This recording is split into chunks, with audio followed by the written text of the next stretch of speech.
Hi, this is the class prep for care of patients with burns. And in this short uh, video, I'm going to be going over the pathophysiology of burns, review the type of burns, and then discuss the classification.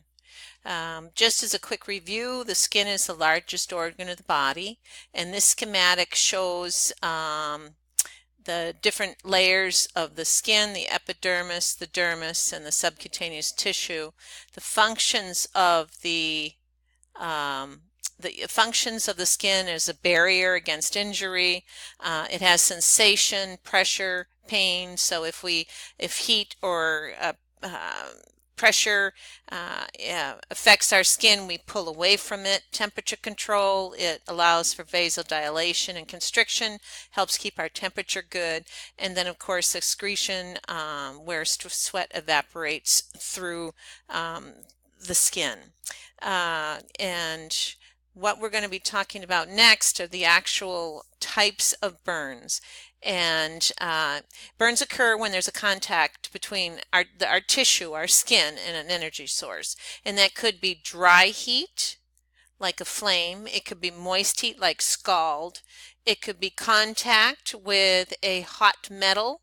It could be different types of chemicals, pool chemicals, chemicals in industrial plants, all different types of things.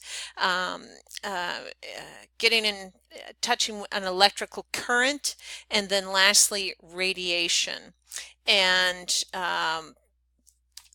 the causes of these burns are broken down, and you can see that the flame and scald make up the majority of burns that we see. And the contact, electrical, chemical, and others makes up a much smaller amount. So what we need to be more aware of is how to treat the flame and the scald burns. Classifications of burns is the first type is you do the depth, and the depth of a burn is related to what the agent is causing it, the temperature of that source, and then how long the skin is exposed to that. So those three things. And the differences of skin is also important, because if where the skin is thin, say our eyelids, our nose, tops of our hand, feet, that sort of thing, those, if they're exposed longer, will burn. The depth will be much deeper than it would be if it were, say, on the soles of our hands and feet. So a difference of the type of skin that's burned makes a difference. Now there's the burn depth of, there's different types of when we talk about the depth. There's a superficial thickness, and that's pretty much what you see here. This gentleman's been out in the sun a little bit too long, and that's just that upper the first portion of the skin, the upper third of the dermis, the epidermis and some dermis, and that's considered a very mild burn. You can see here this little baby looks like there may have been a bit of scald if this baby had clothes on or something like that, but it's not anything more than redness. This burn is painful, it does blanch, and the discomfort lasts for, a couple of days. It may take a couple of days for it to go away, but there's no scarring or skin grafts or anything like that that's necessary. The further down we go, this is called a superficial partial thickness burn. This is take that last burn and add a little more heat and a little more contact, and you end up with blisters. And so this one is different. It goes a little deeper into the dermis, and the blood supply is reduced. You can see these large blisters. It looks like here the blister that was on the knee has popped or something, but that is dermis open to the air, and I'll tell you that one is very, very painful and very sensitive to cold air. Now there is edema with these types of burns. It may get a pinky red base to it like it does here. It weeps, and it takes a while longer to heal. This one is about 10 to 20 days. And the deep partial thickness burns extends further into the dermis. So in this case, this is getting pretty nasty here. This could be caused by scald or flames, prolonged contact with that source. In this burn, you usually don't have blisters because the dead tissue layer is thick and it sticks to the underlying viable dermis. So this may or may not blanch. And it's red. It can be dry with white areas. You can see some white areas in here on the hand. You can see that there's some edema that's noted, and this one will take 3 to 6 weeks to heal, and they will have a scar. This one, if it's in a hand or something like, they may need some skin grafting, not always, but it's something to be aware of. And then we're getting into the nasties of the burns. This one here is full thickness burn, and this is destruction of the dermis completely and the epidermis. So this one here, sorry about that, guys. This one here is hard, dry leather. It's eschar. You can see all that. It's almost like the outer layer is peeling off. This will not heal on its own. This eschar is dead crust, dead tissue. We must take it off, or we need to remove it from the wound before any healing can occur. This can be a waxy white to a black. The injured surface appears dry. It doesn't seem weepy or wet, but there is edema present. Sensation is reduced because we're getting down to the destruction of the nerve endings here, and it may take weeks to months depending on the establishment of a good blood supply here.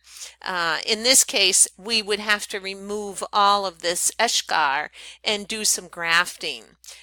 Scarring and contractures are likely with this without good therapy. And then we're down to the worst of them all, which is the deep, full thickness burn. This goes all the way down through the dermis, through the subcu, and it includes damage to muscles, bones, tendons, of which you can see here. This is nasty. This very good chance that this person may not have this hand anymore. It's that bad a burn. The sensation is completely absent. The nerves are completely shot. The eschar is really, really hard. Look at this white part here. Absolutely no circulation whatsoever. In this case, because hands are so flexible and complicated, the healing will take months, and there'll be grafts required, and this one will this will be a really, really tough one to take care of. The second thing we need to talk about is the extent of the burn, and it's how much body surface area is involved, and it also includes the depth. So we do have a guide to help determine that, and we call it the TBSA, and it's the Rules of 9 chart. And the reason we have this is because it really helps us figure out what type of fluid resuscitation that people are going to need. And here it's a fast chart that can be used and started in the before the patient's even brought into the emergency room. But you can see here rules of 9. The head is 9%, the anterior is 18%, an arm is 9%, let's see, the front of the leg would be 9%, etc., etc. So you can add this up quickly and give you a percentage of what has been burned. And it really, we need to be careful not to overestimate. We have to try to be as accurate as we can. Here's a couple different charts: the adult chart, the child, and then also for the infant. The reason they have these 3 different charts, especially for the infant, is that the head, you see it's 18% versus 9. The head is so much larger on the child than it is in relation to the body surface area than it is adult. The last thing here is the location of the burn, and that is related to the severity of the injury. Remember how I said the hands are really difficult? In this case, hands, joints, eyes, they help with self-care. If you've got hands that aren't working right, you're going to have a problem. Face, neck, and chest, Respiratory issues may be chronic issues. Same with the ears and the nose may have some infections. So you really need to take into consideration the depth, the location, and the amount of burn that you have.